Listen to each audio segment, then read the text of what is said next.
Hello, great day, everyone. Welcome. Thank you for being here, for everyone who will be here with us live, and for all those who will join us and watch later on the replay.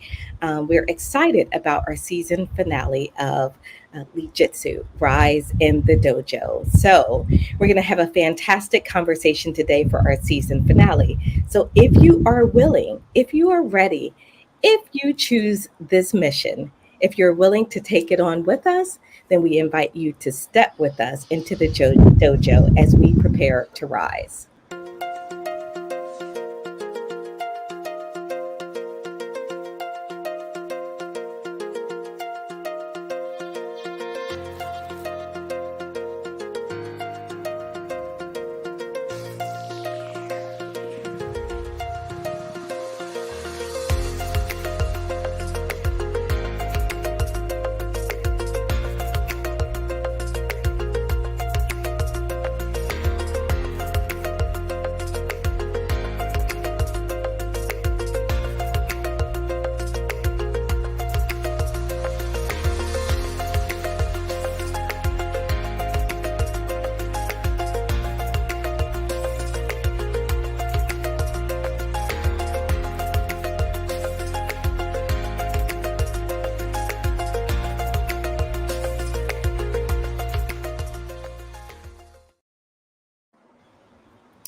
All right, great day, everyone. So, we're here really excited for another episode in our season finale of LEADJITSU Rise in the Dojo. We're going to have a fantastic conversation. And today's conversation is about women. Where are we today? Are we in a new emergence? If so, what in the world does that mean? Right? What does it mean for all of us? What does it mean for us going forward? So, we're going to dive in and get started. But first, I want to say good morning, or actually good evening, to my co-host in the down under. Good evening, Marae. Good morning to you on the other side. It's evening for me. Welcome, and I'm excited about the subject today. All right, fantastic. And Roz, good evening, good morning. Wait, where am I? Oh yeah, it's good morning for you. Hey, Roz. I think you're on mute. You're on mute. Uh-oh. Can you hear us, Roz? I think she's on mute. All She right, we're is. gonna have to swing back around and let's see if she is hitting her mute button now. All right, well, there she is, Roz. Yes, can you hear me? We Yes. can hear you. Yes, Oh, I said, I'm sad that it's the final show, but I'm happy to be here and just was welcoming Carla to the show. Fantastic. Thank you so much. And that brings us to our fabulous guest joining us, our expert guest today. And I'm really excited to say that I am a partner and a friend. And this is my dear, like everything, my mentor, someone that I admire greatly and dearly, who's joining us on the show, Dr. Carla Rodering, who is an incredible physician. She is in pulmonary and critical care medicine, and she has started an emergence from that work and into something amazing and special at this point in her life. She's also a inspiring poet and a creative, and she combines that with her spiritual wisdom and knowledge. And it's just a joy and a pleasure to have you joining us here on the show. Carla Rodering, welcome. Welcome to Lee Jitsu. Thank you so much. I am just delighted to be here with you and with everyone joining us today. Fabulous. So we're going to get started a bit, and I'm going to ask you to share a little bit about your story in just a moment. But first, I have this one question I want you to answer for us before we do our deep breathing and really step into that dojo. What is a woman's place? And Carla, that's for you. Oh, thank you so much. Rhonda, you always ask the easy questions, right? Well, so from my point of view, there are two spaces in which we occupy a place, right? One is that external decision about the role that we play in our society that is based on societal expectations and norms and rules and the things that have evolved over time, right? And I use the word evolved purposefully, right? So things that have evolved over time in ways that have at least felt like they best served the society as a whole. The other space that we occupy that identifies our place resides inside of us. And it's that place where we recognize that there's this external understanding of who we are meant to be optimally in the eyes of the world, and how that may or may not align with the knowing that we have about who we are meant to be in the world, based on our own unique skills and gifts and callings. And they may be aligned or they may not. And that is part of the process that we participate in to find our place in the order of things. Yeah, I really love that because as you're stating, it comes from two different spaces, right? It's our place inside of us and that unique thing that we bring, but then there's also the world and the expectations. So we're going to dive into all of that today. Before we do, let's prepare to step into the dojo here just a second. So, and then once we do, I'll say good morning to those comments out there. So first, as we enter, we like to talk a little bit about our breathing. And breathing is so important for us, and we don't always take the time that we need to here, specifically in the Western world. So here's a quick fact about our breathing. So research has shown that regular deep breathing practices can improve concentration and memory by approximately 10% due to the way that it oxygenates the brain. Like, wow. So if you are a woman on the go, a professional on the go, and you are looking to improve your memory and everything else, just start by deep breathing. But build that into your practice, and it's a great way to start. So we're going to do 2 rounds of deep breathing. We're going to go in through the nose for 4. We're going to go out through the mouth for 4. You can close your eyes and really lean into this. And after that, then we will really be prepared to dive into our conversation. So 2 rounds at your own pace. In through the nose for 4. And out through the mouth for 4. Into the nose for 4. Out through the mouth for 4. Relax for just a moment. Open your eyes and rejoin us.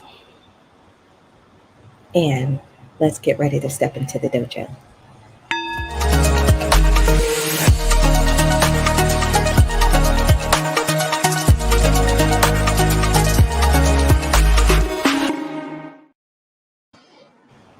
All right, so I want to say hello out there. So Mama's out there. She's got her frozen green tea with lemon, and she's ready to step into the dojo and excited to hear Dr. Carla. Heard a lot about her. So thank you so much for that. Our friend and mentor and all things brand guru Christopher is out there savoring a jamboree of golden leaders blend this morning. A heady balance of decisiveness, empathy, trustworthiness with the strong notes of empowerment of others, clear communication and resilience. Thank you, thank you, thank you. Thank you to this circle of leader lady baristas. Awesome. You are amazing. Thank you so much for joining us. So, Carla, I want to start by asking you to share a little bit of your story and your journey, because women's empowerment has become something that's really important to you and the work that you're doing today. So I'm interested in hearing how your journey into medicine and everything else has then shaped and taken you down this path. Okay. So I'm a I'm a seasoned physician. I've been in the hood for a long time, right? I've been around the neighborhood for a while. And when I entered medicine, things were different than they are in today's world. And so I was one of four women in my medical school class. I was the only woman in my residency. I was only the second woman to do a pulmonary critical care fellowship. And I was the first woman chief of staff a large acute care hospital in the city of Phoenix. So all of those things might feel like glass ceiling events. But one of the things that I would share with you today is that there was nothing inside of me that believed that those things weren't possible, right? So everything about those things seemed perfectly possible. In fact, someone asked me once, how did you have the courage to do that? And my response was that I didn't know I wasn't supposed to.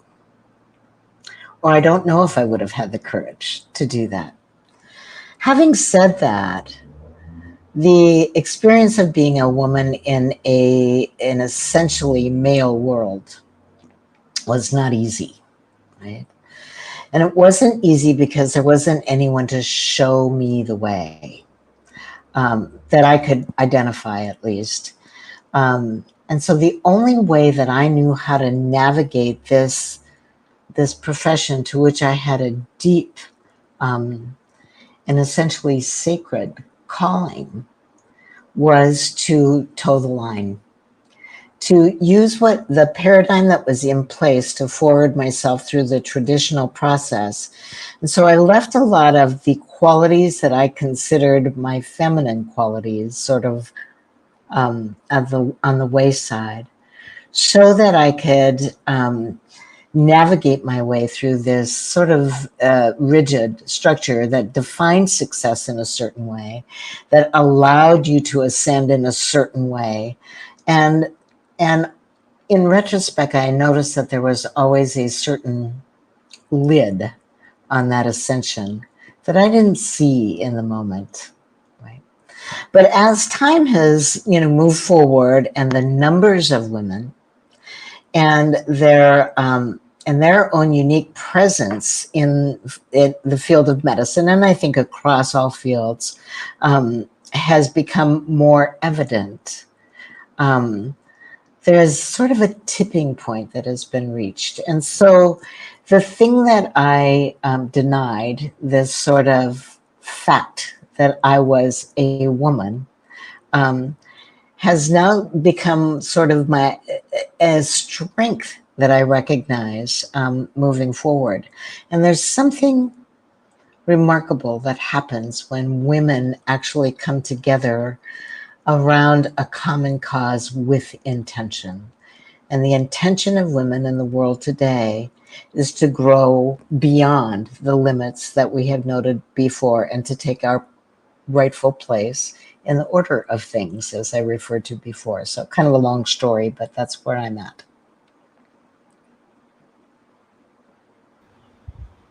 Thank you. No, it was fantastic. And I love hearing about your journey and the recognition of how you sort of set that part of you aside, right? And I'm going to get Marae and Roz's voice in here early, because I want to hear sort of what they heard in your story and your journey. And if any of that, I know that resonates with Marae, who spent a lot of time in male dominated fields and professions as well. And so, but Roz, I'm going to come to you first, and then Marae, I'm going to come to you and let you sort of share how your experience aligns with Carla's.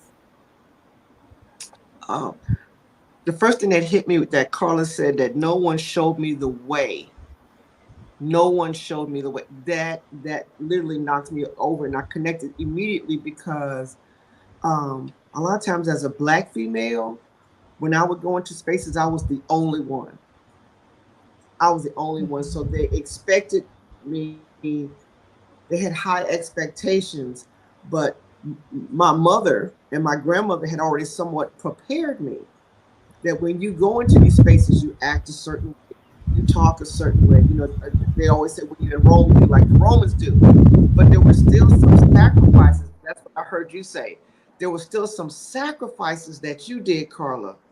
And I think that the men or women listening to this, but I know particularly for me, the sacrifices that we had to make and the sacrifices you made has allowed and opened doors of opportunities for others.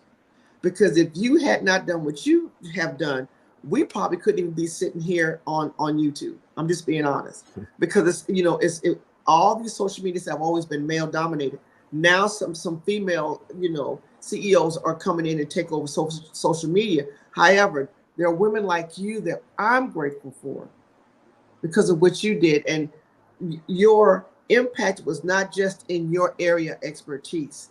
It's probably impacted way beyond your thoughts, your borders, your zip code. That's all I wanted to say. Thank you. That's fabulous. Thank you so much, Roz. Murray? Yes, I mean, when I was listening to Carla, it's just, like my own journey, starting working in the oil and gas industry 25 years ago, where you go in, there's nobody looking like you have no role model, and you have to find your way. And the most important thing, like Carla mentioned, is to dissociate, the conditioning that you had, the way that you've been told that a woman should behave, and now trying to find your way and really bringing your mark, and navigating an industry where you have people that are completely different from you. And the most important thing is actually to shift your mindset on not looking for someone to be your guide, but becoming the guide, becoming the role model, and setting trailblazing this and really fitting into this role.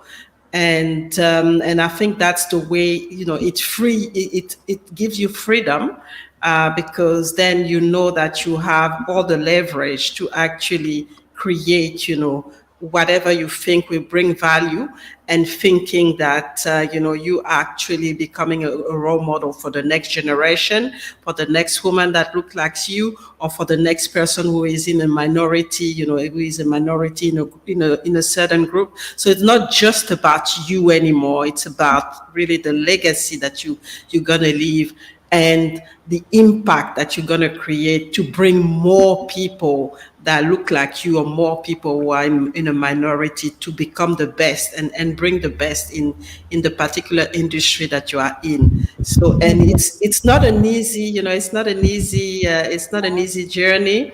You still have to find people that you're going to learn from, people who are going to help you, and most of the time it is actually the male that you are working with. And so find a way of how are you going to bring your feminine leadership or feminine attribute to actually blend it with what you get from the men that you work with, and create something that will work for all of us. Really powerful. Roz, I see you wanted to come in. And another thing I like about with Carla didn't lose her identity throughout all of this. And I wanted to add that in. Thank you. Thank you.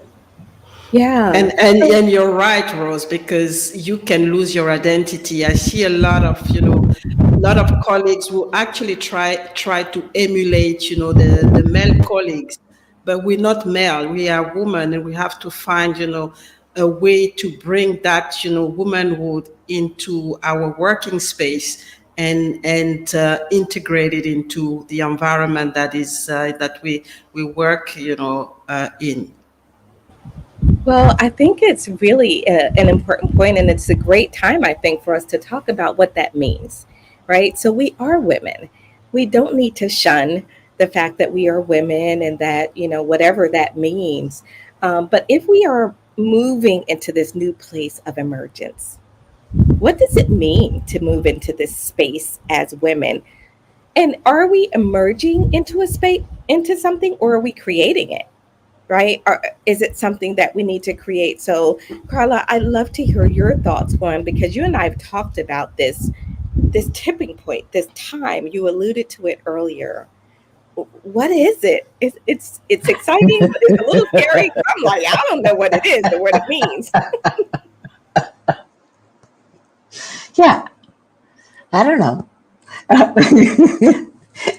I mean, the truth is that we don't know, that we are actually moving into this unknown territory that has yet to be defined. And I think that we, I live from the place that we create our own experience in every moment, right? So we are always creating. We create from thought, we create from inspiration, we create from mirroring what we see. I mean, we create in every moment. And in tandem with that, there is an evolution of humanity that is happening collectively, right? So I like to think of all of this as an expansion in consciousness, an evolution of humankind, right? And an opportunity for individual growth and creation as this new space opens and awaits us to be created with our highest intention. So, kind of flowery language, but I think that sort of explains that we are individually engaged in this more evolutionary process, right? And that what's emerging is something that we haven't seen before, right? Um, and that it's just time. So what does that mean for the feminine to be emerging, or for women to be emerging? Noting that there are certain aspects of our genders that are felt to be traditionally feminine or traditionally masculine, right? And how we bring those two forces together. Because one of the things that I'm clear about is that I'm not interested in making anything that I've experienced or what has stood in place wrong. I'm not interested in making any of that wrong. I'm interested in making that, in understanding that that was the step that seemed to be necessary to proceed this new emergence, right? So it has given us certain tools and certain structures that really will continue to serve us well, but are incomplete. So when we bring our strength of heart, our inner stance to bear on how this might look in the future, we can ask questions like, how will this shift, right? The mindset, right? You referred to mindset, the collective mindset, in a way that is more inclusive, more expansive, more curious, right? More humbly inquisitive. How will it shift the relationships we have with one another, in ways that may be invisible, but really, really sort of essentially point to, do we have each other's backs? Do we wish the best for one another? Can we excuse ourselves from being in competition with and and instead being in partnership with? Can we carry empathy for one another and then for those we serve, however we serve them, because we all serve each other no matter what we do? Can we carry that to the forefront of the work of our hands, right? So those are just some of the ideas. And can we do that in a way that doesn't require us to be in a rumble all the time, right?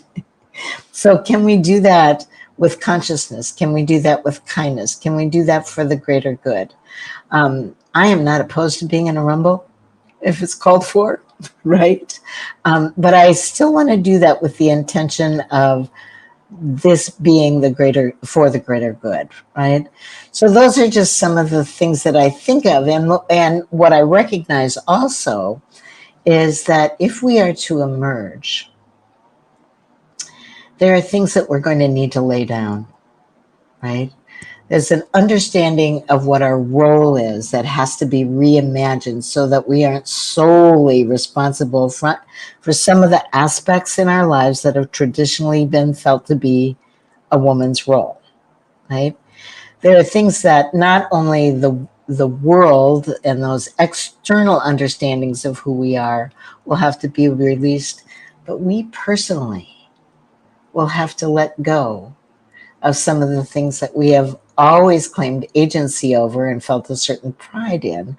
And although we've said we want to be off the hook for some of those things, are actually very dear to our heart. And so it will take a process to sweetly and lovingly and compassionately let go of some of those things that we've had responsibility for over the years, and which are impossible for us to sustain as we grow into this greater space. Oh boy. Oh boy, you said a lot there, and you ended on a note that's really really powerful. Like we say we want, it's not equality. I think we're looking for. We're looking Right. for more of equity, right? We say we want equity, but there are things that we hold on tightly to as women, right? It is our thing, and is that the best and best possible service of where we're headed?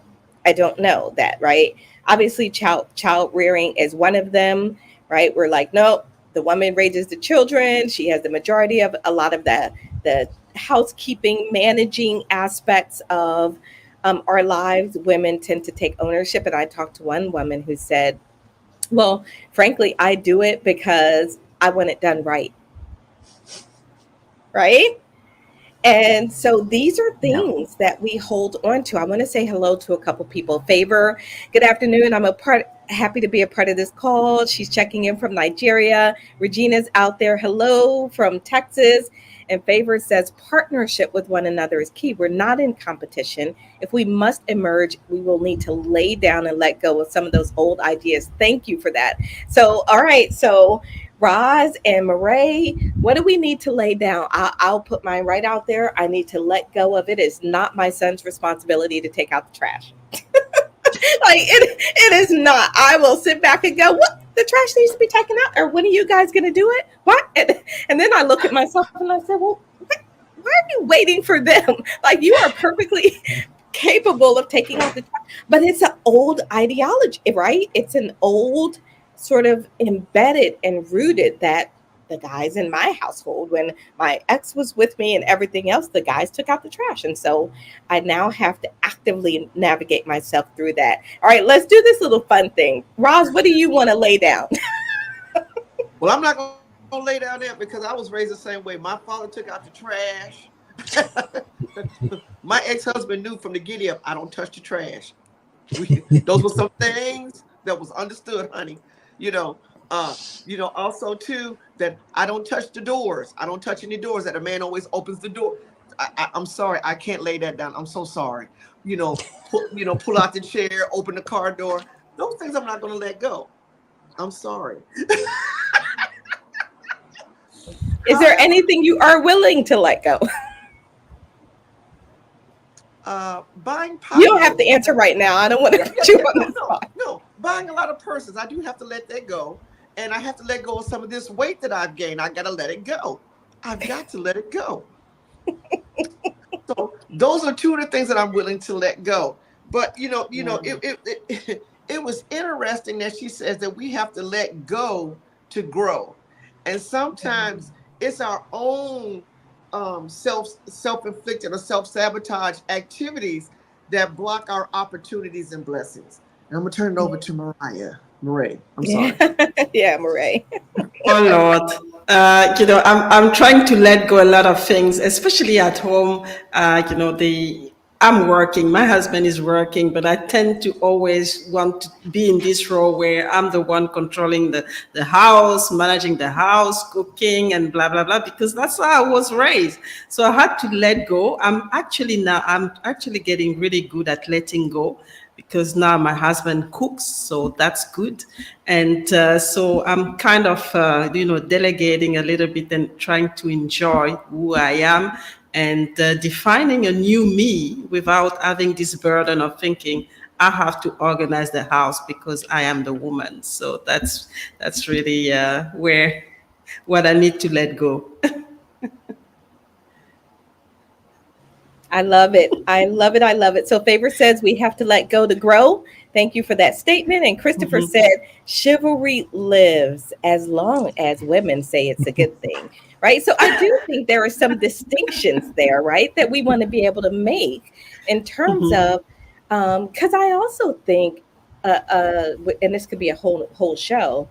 How do we want to be cared for as women? Right?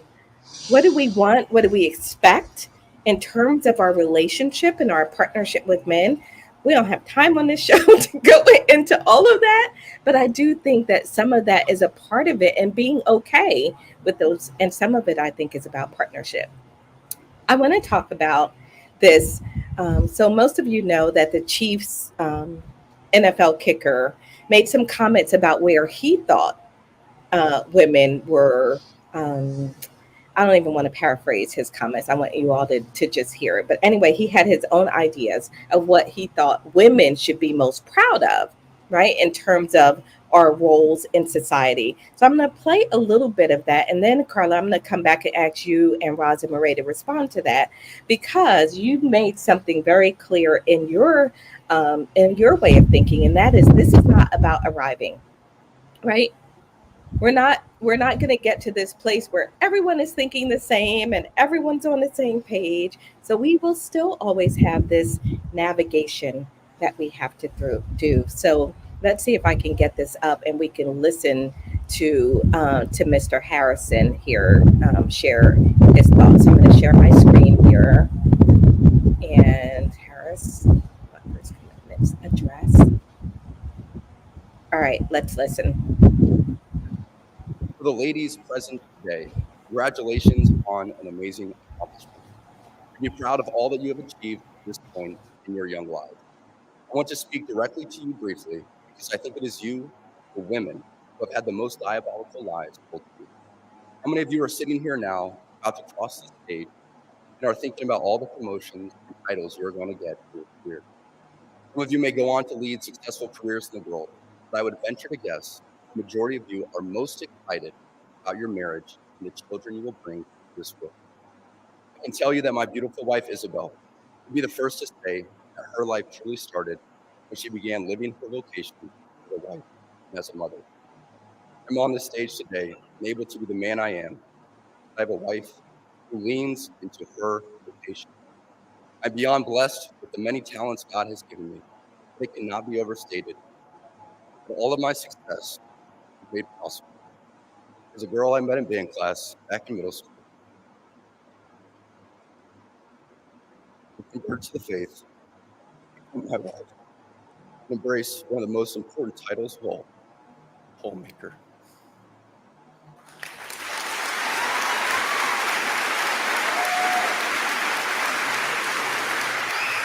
So let's just stop it there because he goes on to say a lot. And anyone that's interested can watch this full video here. Let me just stop that. Anyone interested can watch that full video for themselves. But I want to just talk a little bit about what do y'all think about that? I will just say first for me, opinions are, like some other body parts, right? We all have them, and that's okay. I was just very interested in him saying that her life started, um, right? Her life started when she married him. Excuse the wind, y'all. This is what Caribbean world does for you, right? Um, her life started when she, became his wife and started living her vocation of being a homemaker. I don't know. So, Carla, let me get your thoughts on his comments.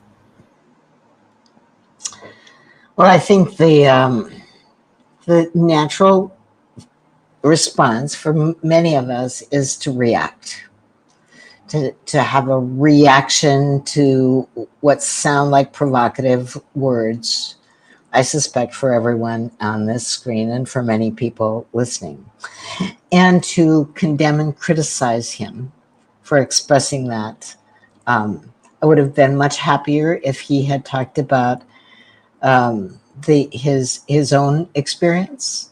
I would have been much happier if he hadn't spoken for his wife and placed value on her life for her. But the reality is that that's who showed up and spoke those words. And he is a reflection, right, of what he has experienced, learned, heard, and witnessed in his life.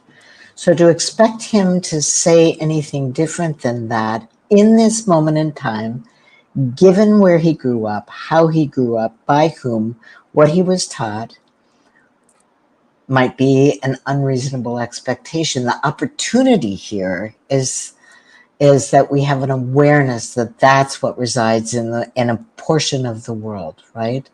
Like, we can't change what we don't see. We can't shift that which resides in the dark or under a rock, right? And we can respond to that in two ways. One is, I'm going to go to war with that. That is not okay. That is, I'm going to be animated and vocal against that. Or I'm going to be a beacon of light and help shine a light on how there's something far beyond that, that there's an expanded mindset that is more true, that is more real, that is more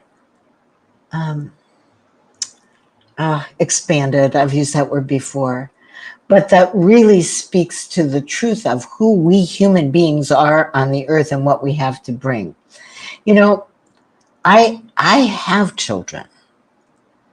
It is one of the most extraordinary experiences in my life to give birth to these children, to raise them, and to have them as friends in my adult life. I love that. I love them. So does their father,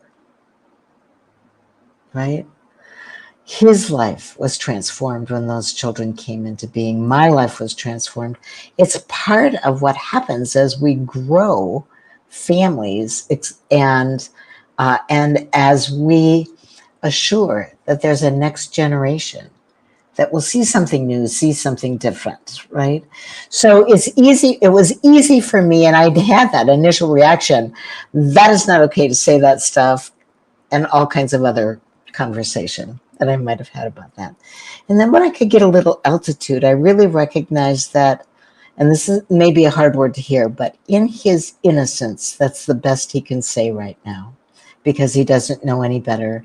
How can we help people know better? Yeah, really, really nice. So, yeah, because I immediately went to that place where I went, what the bleep? Wait, what? Okay, so but that's just me being real, right? Keeping it I real in did too. in the dojo. We keep it real, and so so Roz, what are your thoughts on? And I love Carla's perspective because I think that altitude matters, right? When we can lift ourselves up and take a better view, it matters. So Roz, what are your thoughts?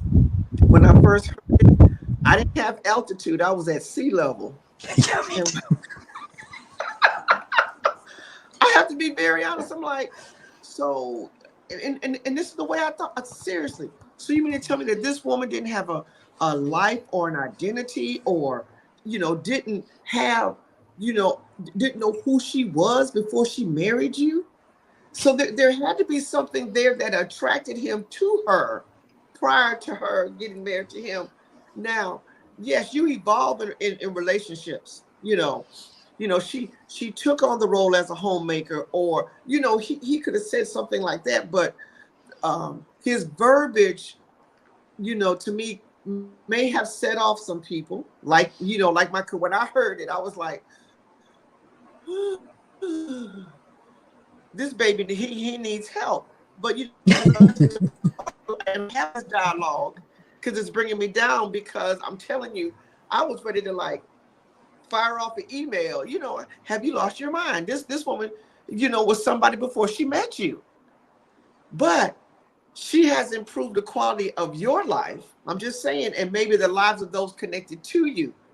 So I'm trying to look at it through Carla's glasses and not through Roz's lens. So Carla, thank you so much for that explanation, because I'm telling you, I was fish grease hot when I heard the comment. And I'm gonna turn it over to my other co-host. I like Rose. For me, I mean, and then like Carla said, it's really about how, in what environment is actually, been, how it's been conditioned. And I want to really, talk to women here. Sometimes we are actually the one creating, Yes. this type of environment. I know a lot of women who are actually not married, but they're dying. They're successful.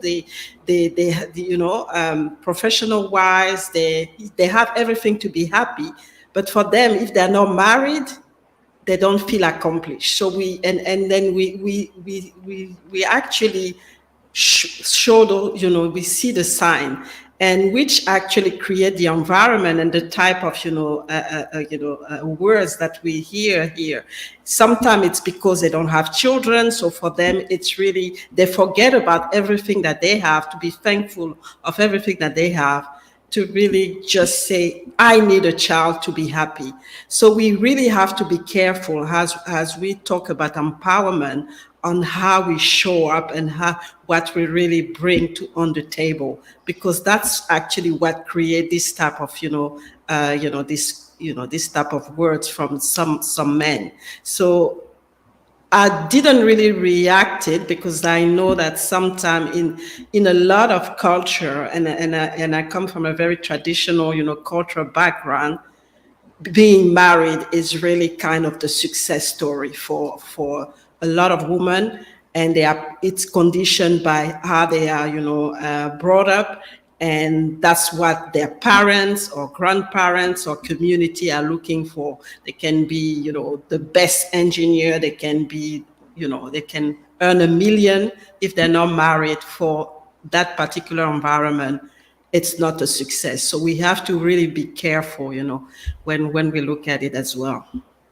I love that, because it also goes back to what we talked about earlier. And that Mm-hmm. is, Carla, in your very opening conversation, you talked about external versus internal, right? And if we're constantly being tugged and pulled by those external expectations, then we Mm-hmm. find ourselves in these situations and positions. But we also have to manage our internal thinking and feelings and all of that around this as well. So, I want to talk a little bit about this work. So, Carla and I are both in the Caribbean, and one of the reasons why we're here is we have this retreat coming up called Everything Under the Sun for Women Who Do Too Much.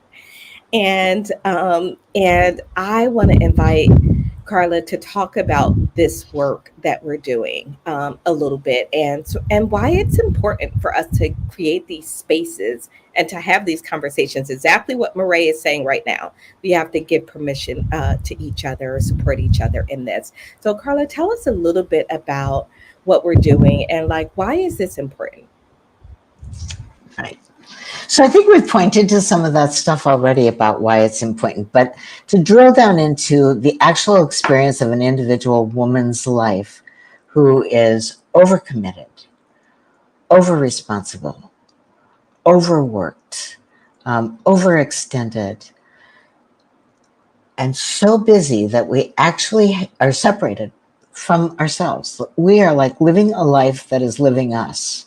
We are living a life that has almost nothing to do with us, because there's no space for the who we are to penetrate our experience, right? And once you get in that space, and I've been there, and Rhonda, I know you've been there, and I suspect many people have been there. Once you get in that space, right, you can't see a way out. It's hard to see the light, any light at the end of the tunnel. that we only just look towards whatever the next thing is to be dealt with. We are inundated with 120,000 negative, repetitive thoughts a day that occupy our mind and steal our attention. So, what we're really looking to do is to create a container, a really safe container for women to come and say the words that have been held hostage inside of them, to make the connections and to recognize, number one, you're not alone. We're not alone. There are many of us who are who are in this same space. Number two, an opportunity to, to see how we participate in creating this ourselves. What's our role? Because the only thing we really have authority over, dominion over, the only things we can change, right, are the things that that we can change. We can't change what's out here. The world is going to show up and do whatever it does. You can count on the world showing up and just fiddling around and doing what it does, right? So the issue is, how do we decide to be in relationship to those external expectations, to the inner voices that call us names if we don't meet our own bar, right? How do we set that bar? How do we learn to say a humble and graceful no without guilt? How do we learn to bring the things that live inside of us that we say we value into alignment with the way that we're living and how we express value in our words? You know, I can say I value my children until the cows come home, but if I don't spend any time with my children and I spend all my time at work, that's what I truly am placing value on in my world, right? And that's just the ice, the tip of the iceberg in terms of these kinds of conversations. But what it really is an invitation for people who are too busy to carve out some space, to come together in a safe space, to create relationship, to begin to explore whether or not there's a different way, and what one tiny step might mean in the way that they experience their lives every day. Because that butterfly effect, right? That one small flap of the wing can transform a life. So that's kind of what we're up to. And this is just the beginning of that work. And I just love bringing time and attention to the way that women are emerging in the world today. So. Really nice. Thank you for sharing that, because I am definitely one of those, and we've talked about our own journeys of being women who do too much, right? And always on the go, and there's always the next thing and the next thing and the next thing. But what does one small change? What will that, what difference could that make? I think one of the reasons why we don't sometimes make these changes is because it feels overwhelming. It's like, well, I can't change everything. I'm here now. I'm stuck. Well, I've got to do this, and I've been doing this all this time. But that's not what we're talking about. We're talking about starting with one small change. And are you willing to explore what that could look like and the ripple effect that that can have on your entire life? And hopefully you then go, oh, wow, that was very cool. That means I can do one more change, right? And one other change. So that's this important work that we do. And I want to know, Roz, as we talk about being women who do too much, how does that resonate with you in your world? And what does it come from you? Is it a woman thing? Is it just kind of where you find yourself? I plead the fifth. I plead the fifth. Oh, Carla described me to the T. I mean, all over. Just, overcommitted, overbooked, overworked, just, over and over and over. However, in the last since we've been doing the show, I find myself readjusting, to make sure, this year we took a whole shift with the show. I'm gonna use this as an example. So I had to make a conscious effort. Okay, Wanda said, Rosalind, you got to keep still, honey. You can't keep moving all over the place. We're trying to do something different with the show. So I had to make those necessary arrangements to make sure I'm in one place. Now I might be traveling or something, but I'm trying to keep still to where I'm not in the car or I'm not taking care of a patient. You don't see me taking care of a patient. So so that has bled over into some other areas. So I said, if I can do it here, and now I've been consistent, I can take those same steps and do it in some other areas. So this has been good for me to let me know that I need to do better. So it's these 3 months we've been doing this. Now I can take and I do the same thing in other areas. Okay, I got to allot time for this. I have to allot time for that. And I knew I was busy, but then when this came up and I had to really focus on keeping still, it's made me sit back and keep still on some other stuff. It made me more aware of some things. So my awareness and discernment has really gone up because now I have to focus on what I'm more on what I'm doing. Man, I really love that, Roz, because it's Yeah. one small step. It's a beautiful illustration, right, of that butterfly effect that Carla just mentioned. One small step. And all of a sudden, you feel like, oh, if I can do it here, there may be some other opportunities. And it's about us, right? We get to make those choices. So, Marae, we are making the choices. This is one thing that I want to come forward from this show is we're not talking about what other people need to do. It's really Mhm. easy to do that. We're talking about what we can do, what we want to do, what we decide to do. That is the opportunity that's in front of us, Marae. Yeah, definitely. I mean, we tend to get busy because we actually listen to what, the external thing, trying to, take care of the kids, trying to take care of the husband, trying to, help a colleague. And without listening to ourselves first and really defining what do we really want and to what extent. And I think as soon as we do this shift on, from listening first to the internal and then trying to, create the outside and our, schedule based on what we want, we create those boundaries, and that's an important step to have. And for me, it has been a very, interesting experience. When I had when I had the children, my children were still young. It was about children, and then the career and trying to be everywhere to a point that you get overworked. And then this phase is finished, and you're trying to replicate the same thing, doing different project and not really, trying to understand. Okay, let's sit down now and let's think about what I want and create these boundaries to be able to do what I want and really get rid of all the noise and all the different things that are coming in from the external world. It's wonderful, Marae, because what I realize when I talk to women is they don't like this. It doesn't Mm-hmm. feel good. They don't like it. They're That it overwhelmed. was hard. It was They're hard, tired. but Exactly. yeah, yeah. Yeah.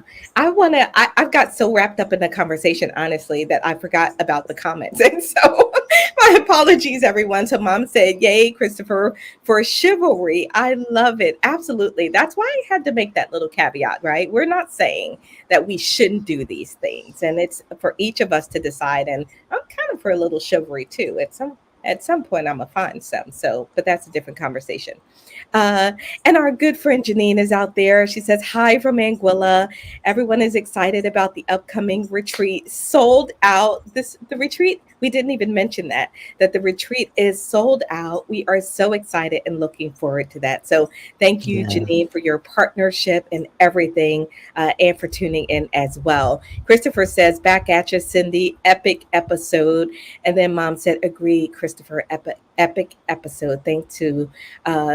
Many thanks to you as well as the hosts and guests. So I think this is a real opportunity for us. And soon as Roz pops back in here, we're going to do our leaders code uh, moment, so that we can really think about what resonates with us in this conversation regarding the Leaders Code. So I'll just give a little bit of a setup here. And if you have not liked or shared the video, please take a moment to do that, because there is someone out there, I think, who will find value in this conversation, as we have talked a lot about a lot of things, that hopefully are of value to others out there. But the Jitsu Leaders Code is it's the 15 principles that we use to guide leaders and sort of help organizations create a more harmonized leadership group and to get everyone on the same page. And what we like to ask is, what from the Leaders Code resonates in this conversation here, for all of us. So when we get Roz back in here in a moment, then we will talk about that. But in the meantime, let me just turn it over to Carla to see if you wanted to add anything else before we move into this Leaders Code, because I think this has been a wonderful conversation. Thanks. I think it's a wonderful conversation that could go on for days and days and days, and it's a conversation of the heart, for me, and I know for you. One of the things, though, that I am taking away, that we've talked about before, but really is this notion of there is no arrival, right? There's growth, there's expansion, there's a new frontier. So at every departure is also a new arrival. And I think we're departing and arriving in this moment. And so I just wanted to just re-anchor that, because I love that notion that we are in process. We're on a journey, and that journey may it never end, right? So may it never end. Absolutely. No, Yeah. it's the same thing that we say about leadership, right? If you're trying to get somewhere, I don't know where that place is, but hopefully you continue to evolve and grow and learn. And Favor says, thank you to all the speakers. I do learn a lot. Thank you for being here, Favor, and thank you for saying that, because it's the reason we do the show, because we all also learn a lot on the show. As Roz always talks about, we have all grown tremendously in our time together. And so let's do our LEADJITSU Leaders Code right now. We'll do our little bit of an intro here. When we come back, we'll talk about the LEADJITSU Code that resonates with us around this conversation.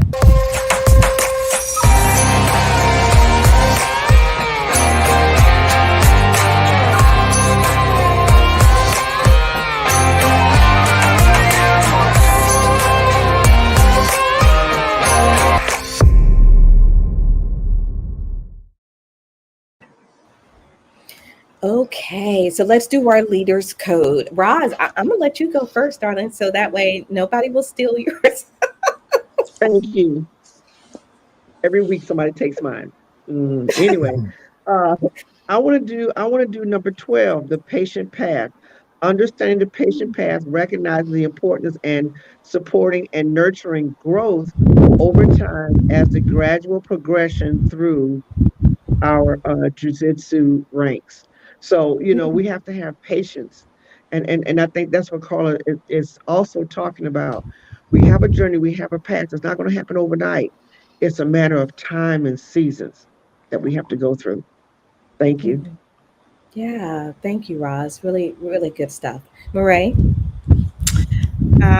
So today I'm not going to have the same as Rose today. So for me, it's going to be number 11, harmony inclusions, which is about leader practice harmony inclusion, embracing diverse perspective to create a unified and stronger wall.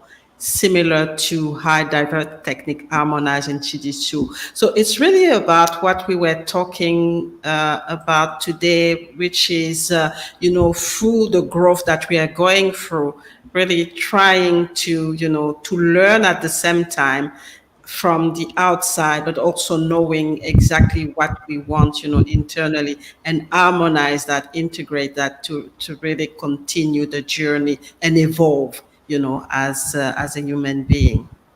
Wow, thank you. I love Beautiful. listening to the different perspectives around this. So, Miss Carla, let's come to you. Which leader's code resonates for you? So, what resonates for me is number 15, the resilient spirit. And I think resonates for me because I spent decades with white knuckles and grit and endurance. So resilience is when that in which leaders exhibit an unyielding spirit in the face of setbacks and failures, much like a jujitsu practitioner's determination to get back up after being taken down. This principle emphasizes the importance of resilience, the ability to recover from difficulties, and the strength to maintain an unwavering commitment to one's goals and values. So, staying true to your heart. Mhm. Wow, I love that, and I'm going to take all of these clips separately of you all speaking about this because I love the fact that I can hear the resonance for each of you and the code that you chose. And I'm going to choose Warrior's Courage number 4. So, Lijitsu leaders demonstrate warriors' courage, showing the bravery to make tough decisions, to uphold convictions, to confront challenges, and drive transformative change, mirroring the courage of a Jiu-Jitsu warrior. Wherever we are at this point in our lives, if it doesn't feel good, if it feels like there's something more, if it feels like there's a different path calling to us, it takes courage. It's going to take courage for us to make the decision to do something a little bit different around that. So I chose that one. So that's mine. And let's wrap up this Warriors Code with the outro. And then I'm going to come back and read Christopher's comment here.